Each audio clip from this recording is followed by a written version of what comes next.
नमस्कार, आप सभी का स्वागत है जम्मू लिंक्स न्यूज में और मैं हूं विशाल शर्मा। एविएशन इंडस्ट्री में 21 मई 2025 एक ऐसी तारीख है जिसको लेकर एक इन्वेस्टिगेशन चल रही है और ये इन्वेस्टिगेशन है इंडिगो की एयरबस A321 नियो VT-IMD के साथ हुए उस हादसे की जिसमें 227 लोगों की जान संकट में थी। और बड़ी ही हैरानी है कि ये सभी लोग सुरक्षित लैंड कर गए, क्योंकि जो परिस्थितियां 36,000 फीट पर इस विमान के साथ बनी थी वो वाकई में बहुत खौफनाक और भयानक थी। ये पूरी कहानी क्या है, किस प्रकार ये विमान इस हादसे का शिकार हुआ और कैसे पायलट ने अपनी समझदारी के साथ सुरक्षित लैंड किया, ये पूरी कहानी हम आपको बताएंगे। तो सबसे पहले मैं आपको बताता हूं कि DGCA ने जो अब तक जांच की है, उस जांच में DGCA ने यह बताया है कि ये जो एयरबस A321 थी, ये फ्लाइट संख्या 6E2142 को लेकर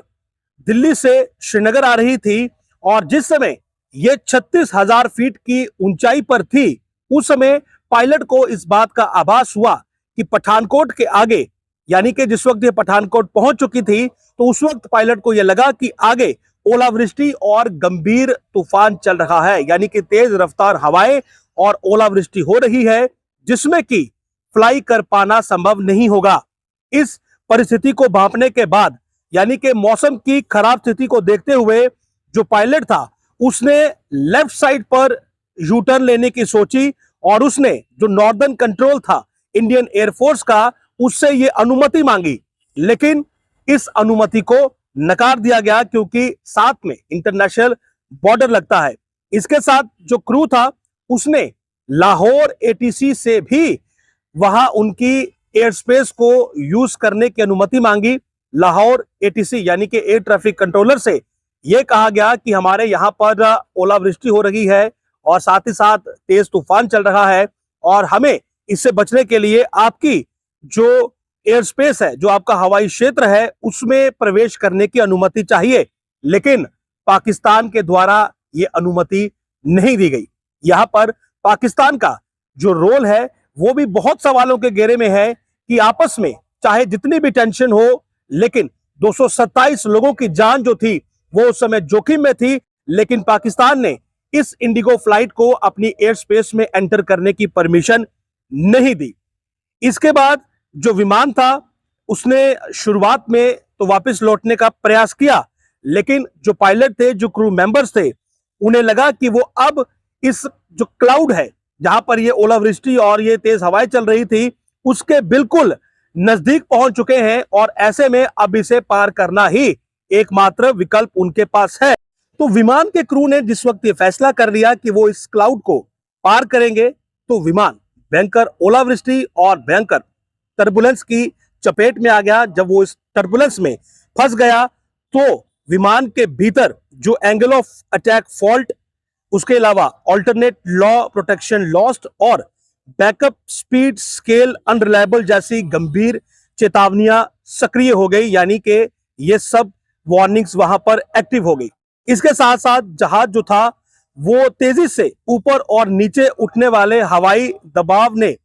ऑटो पायलट को निष्क्रिय कर दिया, यानी कि जहाज के अंदर जो ऑटो पायलट चल रहा था वो भी डीएक्टिवेट हो गया और विमान की गति में भारी उतार चढ़ाव आया, यानी कि जो स्पीड थी जहाज की उसमें भी बड़ा डिफ्लेक्शन आने लगा। वो कभी एकदम से बढ़ने लगी और कभी एकदम से कम होने लगी। इस दौरान विमान की गति अधिकतम अनुमेय सीमा, यानी कि जो हाईएस्ट स्पीड लिमिट है, उसको पार कर गई और बार बार स्टॉल चेतावनी मिलती रही। तो इस जहाज के अंदर लगातार वार्निंग्स हो रही थी। जो स्पीड थी वो मैक्सिमम जो परमिसेबल लिमिट है उसे पार कर चुकी थी और एक समय विमान की जो अवनमन स्पीड है, यानी कि जो अवनमन स्पीड होती है, डिसेंट स्पीड, नीचे उतरने की स्पीड जो थी वो 8,500 फीट प्रति मिनट तक पहुंच गई थी। यानी कि इस विमान के अंदर हालत ये थी कि ये बुरी तरह से जब ये ओलावृष्टि में फंस गया और क्षतिग्रस्त भी ये होने लगा, तो इसके अंदर के तमाम जो वार्निंग साइंस थे वो ऑन हो गए, जो मैंने आपको बताए, और इसकी स्पीड में एक बड़ी डिफ्लेक्शन आ गई। ये एकदम से हाई स्पीड में होने लगा, एकदम से स्पीड लो होने लगी और उसके बाद एक समय ऐसा आया जब ये ऊपर से नीचे उतरने लगा अपने आप ही और इसकी स्पीड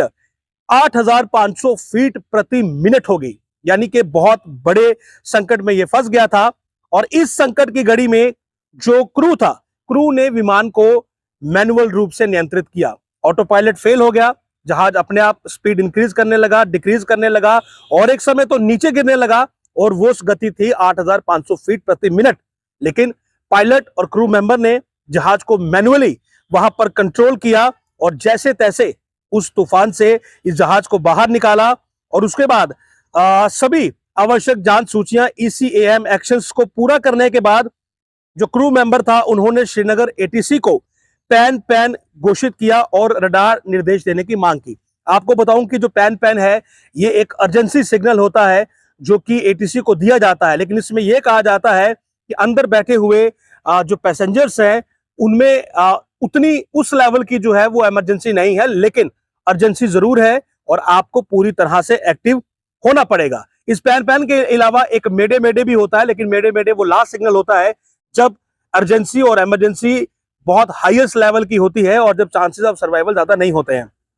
और फाइनली ये जो रडार के दिशा निर्देश पायलट ने मांगे थे उन्हीं के आधार पर ये जहाज जो था ये श्रीनगर में सुरक्षित लैंड कर पाया। और अच्छी बात यह थी कि इस दौरान जो ऑटो थ्रस्ट था वो सामान्य रूप से काम करता रहा और इस वजह से विमान सुरक्षित लैंड कर गया और विमान में सवार सभी जो यात्री हैं वो पूरी तरह से सुरक्षित है। इसमें एक और आपको मैं बात बता दूं कि इस विमान में जो तृणमूल कांग्रेस है उसके 5 MP भी बैठे हुए थे। उनका डेलीगेशन एक जम्मू कश्मीर आया हुआ है, वो भी इसी विमान में बैठे हुए थे। लेकिन ये विमान जिस वक्त था 36,000 फीट में ओलावृष्टि का शिकार हुआ जब ये तूफान में फंसा और जो अंदर की चीख पुकार उस समय लोगों में थी वो वीडियोस हमने आपको उस समय भी दिखाए थे, वो वीडियोस हम आपको अभी भी दिखा रहे हैं। तो एक बड़ा ही आप कह सकते हैं कि एक मैजिकल एस्केप यानी कि